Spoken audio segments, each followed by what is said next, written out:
भारत की राजधानी दिल्ली इस वक्त पोल्यूशन की चपेट में है।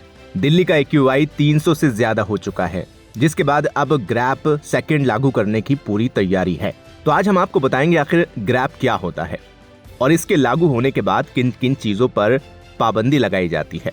दरअसल पूरे दिल्ली NCR में ठंड की दस्तक के साथ ही प्रदूषण के लेवल में बढ़ोतरी दर्ज की जा रही है। पूरे NCR में धुंध की चादर देखी जा रही है। मंगलवार की सुबह दिल्ली की हवा में प्रदूषण का स्तर काफी बढ़ गया। मंगलवार को AQI लेवल 300 से ज्यादा दर्ज किया गया। दशहरे के दिन दिल्ली और आसपास के इलाकों में हुई आतिशबाजी के बाद प्रदूषण के लेवल में बढ़ोतरी हुई है। दिल्ली सरकार ने सोमवार को शहर में सभी तरह के पटाखों के प्रोडक्शन, भंडारण और बिक्री और इस्तेमाल पर पाबंदी लगा दी है, जो 1 जनवरी 2025 तक रहेगी। इसके बाद अब दिल्ली में ग्रैप सेकंड लगाने की तैयारी है। लेकिन आप जान लीजिए कि आखिर ये ग्रैप क्या होता है। दरअसल एयर पोल्यूशन के बढ़ने के बाद ग्रेडेड रिस्पॉन्स एक्शन प्लान यानी ग्रैप लागू की जाती है। ग्रैप का पहला चरण जो होता है AQI 201 से 300 तक रहता है। दूसरा चरण AQI 301 से 400 तक रहता है। फिर तीसरा चरण AQI 401 से 450 तक रहता है। अगर AQI 450 से ज्यादा हो गया तो ग्रैप 4 लागू हो जाता है। हालांकि इसके अलावा इसे लागू सरकार की तरफ से ही किया जाता है। जब तक सरकारी आदेश लागू नहीं होते तब तक इसे लागू नहीं किया जाता है। इसके तहत कई तरह की पाबंदियां होती हैं।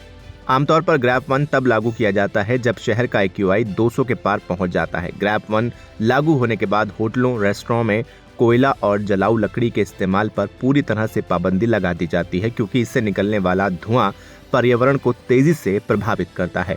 पुराने पेट्रोल और डीजल वाहनों यानी BS3 पेट्रोल और BS4 डीजल परिचालन ट्रैवल पर पूरी तरह से सख्ती लागू की जाती है। अब आते हैं ग्रैप 2 की पाबंदियों पर।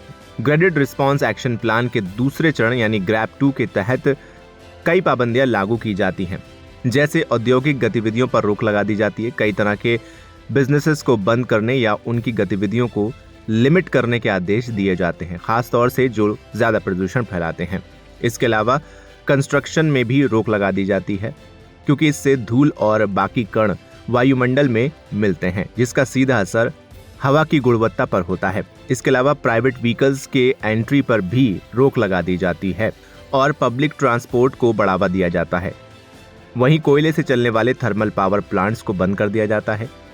इसके अलावा स्कूलों और कॉलेजों को भी बंद कर दिया जाता है। बच्चों के हेल्थ की रक्षा के लिए स्कूलों और कॉलेजों को बंद करने का आदेश भी प्रशासन की तरफ से दिया जाता है। इसके अलावा ग्रैप 3 की बात करें तो प्राइवेट व्हीकल्स की एंट्री पर पूरी तरह से रोक लगाने का अधिकार प्रशासन के पास होता है। सिर्फ जरूरी सेवाओं के वाहनों को ही अनुमति ऐसे हालात में दी जाती है।